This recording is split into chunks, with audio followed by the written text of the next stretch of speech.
Ok, donc maintenant pour la partie 4, pour cet exercice, du coup on demande de calculer le débit d'extraction pour une salle de bain. Donc il s'agit de QV SAN, c'est pour sanitaire.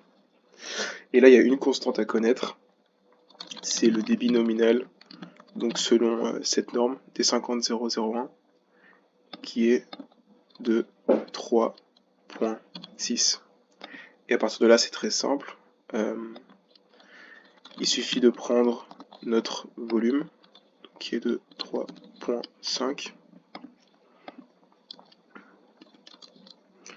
et pardon, de 9,5,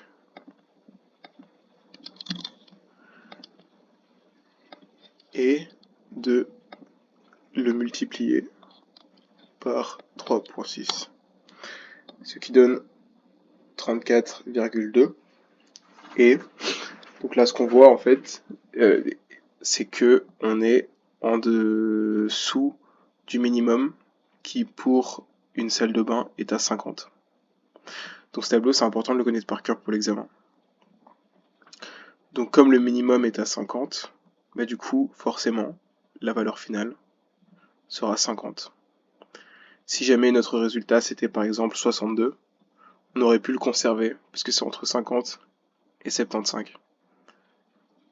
Si jamais par exemple notre résultat c'était 96, alors le résultat aurait été 75.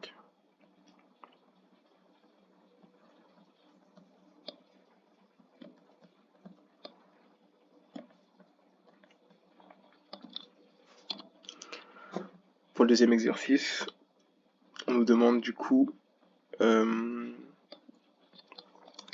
la puissance déperditive de l'inétanchéité. Et donc là, il y a une formule à connaître qui est 0,34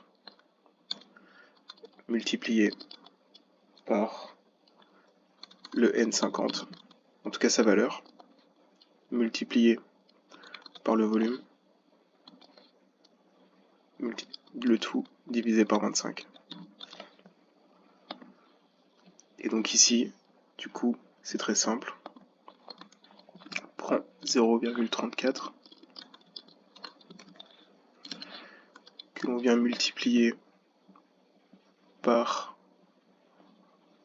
3,84 que l'on vient multiplier par le volume d'air qui est de 604 que l'on vient diviser par 25, ce qui nous donne 31,543. Ça n'a rien à voir avec ça, hein, évidemment, c'est une autre question. Ok.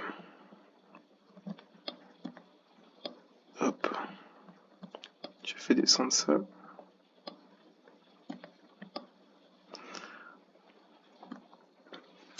Maintenant, on nous demande ici, un peu comme la première question, de déterminer le débit de ventilation sanitaire pour une chambre prévue pour 2 personnes. Donc chambre, le minimum c'est 25. Et ici c'est 36. Et donc comme c'est pour 2 personnes, c'est 36 divisé par 2.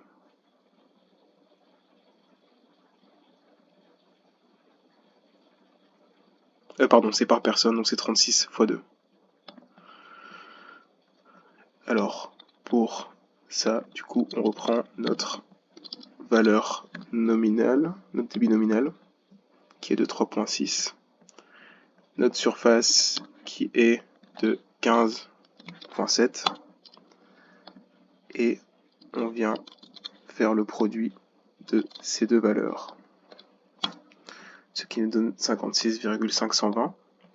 Et juste pour vérifier, on peut faire ici 36 fois 2 pour les deux personnes. Et donc comme on est bien entre 25 et 72, alors notre valeur de 56,520 est bonne.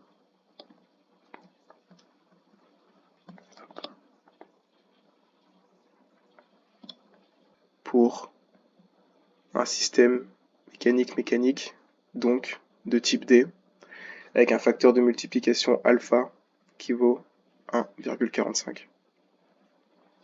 Et donc, la formule à connaître, c'est 0,34, qui est la constante de l'air, multiplié par le débit de ventilation sanitaire, multiplié par alpha, multiplié par 1 moins état, ce qui ici représente 1 moins le rendement H. Et donc on n'a plus qu'à insérer nos valeurs avec 0,34 multiplié par 1,45 multiplié par 365 multiplié par 1 moins 0,86, ce qui nous donne 25,192.